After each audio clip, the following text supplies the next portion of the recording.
Сәлем достар, сіздермен бірге Ақсәуле. Бүгін осындай құлағы бар шапкамызға астар тігетін боламыз. Және видео барысында мен өзімнің жасаған қателіктеріммен бөлісемін. Міндетті түрде видеоның соңына дейін көріңіздер. Менің ең бірінші қателігім ол шапканың құлағын тігіп қойдым. Әрдайым шапканы пішердің алдында оның безендіретін заттарын пішіп болғаннан кейін тігіңдер. Өйткені пішетін кезде ол ыңғайсыздық тудыруы мүмкін. Біз шапкамызды флис матасынан тігетін боламыз. Матаның оң жағын ішіне қаратып, осылай екіге бүктейміз және оның үстіне шапкамызды қойып, маңдай жағын жаңағы бүктелген жаққа апарып қоямыз. Ал енді менің екінші қателігімді тыңдаңыздар.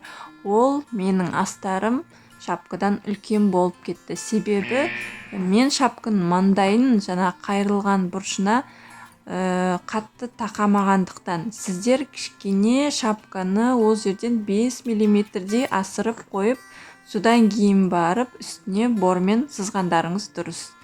Және де осы бордың бойымен қайшымен қырқып шығамыз. Және астын қырыққан кезімізде 5-10 мм-дей қалдырып қырқамыз. Енді шапкамызды 4 бүктеп, екі жағынан видеодағыдай қылып қойып сызамыз.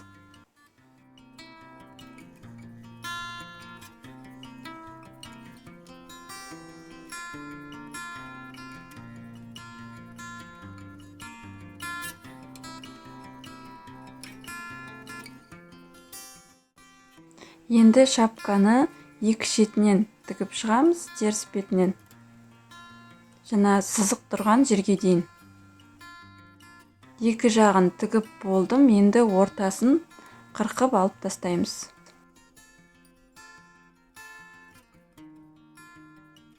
Енді шапкамызды видеодағыдай етіп қоямыз.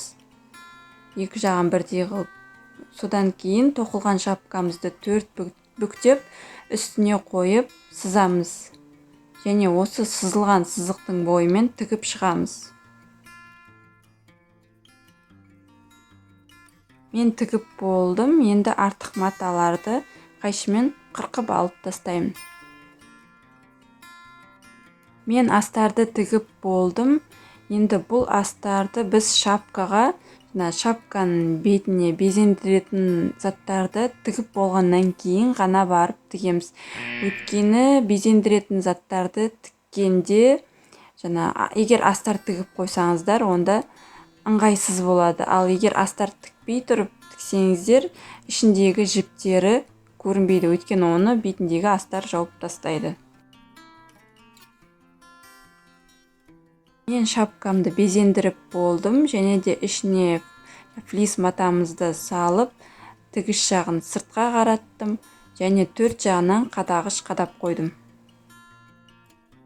Енді астарымызды тігуге кірісеміз. Тігісті көрінбейтіндей етіп тігесіздер, және тігетін жіптің түсі матаның түсімен бірдей болу керек. Әрі қарай видеодағыдай қылып, өз бетімізше тігіп шығамыз.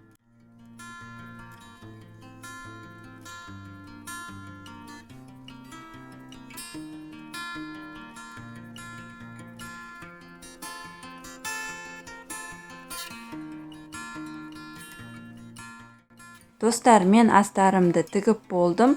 Ішінен қарағанда осындай болып көрінеді. Ешқандай тігіс көрінбейді.